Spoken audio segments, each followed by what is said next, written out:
দেশ, জনতা, মানবতাবোধ, এগিয়ে চলছে জনস্রোত। একটি কথা বলি, তরুণদেরকে টার্গেট করে কিন্তু এই সদস্য সম্মেলন নামানোর প্রোগ্রাম বিএনপি উদ্যোগ নিয়েছে। তরুণরা হচ্ছে আগামী দিনের ভবিষ্যৎ। এই তরুণদের আন্দোলনের ঘোষণালে রাজপথের আগুন জ্বালাময়ী আগুনে রাজপথের জ্বালাময়ী স্লোগানে এই সরকারি সরকার শেখ হাসিনা পালিয়ে যেতে বাধ্য হয়েছে। বাংলাদেশকে তরুণরাই বাংলাদেশকে নেতৃত্ব দিবে, সেই লক্ষ্যকে সামনে রেখে আজকের এই প্রোগ্রাম অনুষ্ঠান।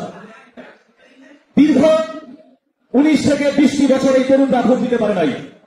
এই তরুণরা কিন্তু ভোট দিতে চায়, নিরপেক্ষ নির্দলীয় সরকারের অধীনে ভোট দিতে চায়, কিন্তু এই সরকারি সরকারের রোষণ হলে, হাসিনা রোষণ হলে তারা ভোট দিতে পারে নাই। সুতরাং এই তরুণদেরকে আমাদের টার্গেট করতে হবে। এই তরুণদেরকে গিয়ে বলতে হবে বিএনপিতে সদস্য হওয়া কিন্তু সম্মানের, বিএনপিতে সদস্য হওয়া গৌরবে। এইটা তাদেরকে বোঝাতে হবে। এই তরুণদেরকে সদস্য বানাতে হবে, যাতে কিছু আছে তো কিছু মহল যারা বিভিন্নভাবে মিথ্যা প্রলোভন দেখায়, 10-15টা ফেসবুক আইডি করে তরুণদেরকে ফিরাতে চায়।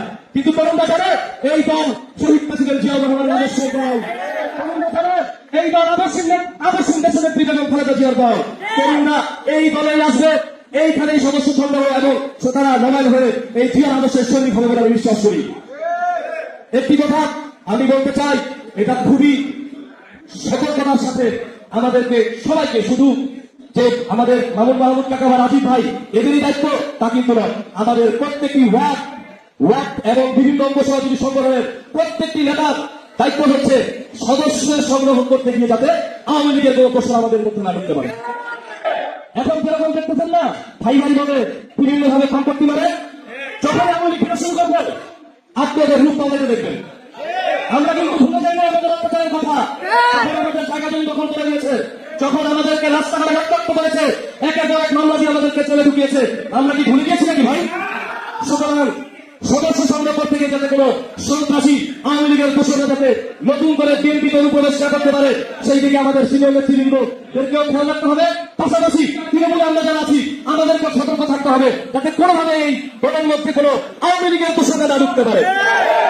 বক্তব্য দীর্ঘায়িত করবো না, সিনিয়র নেতৃবৃন্দ বক্তব্য দিবেন। বাংলাদেশ জিন্দাবাদ, বাংলাদেশ জাতীয়তাবাদী ছাত্রদল জিন্দাবাদ, শহীদ রাষ্ট্রপতি জিয়া রহমান অমর হোক, দেশের তারেক রহমান রাজনীতিতে প্রিয় দেশের বাংলাদেশে দেশের বেগম খালেদা জিয়া সুস্বাস্থ্য কামনা করছি। ধন্যবাদ সকলকে।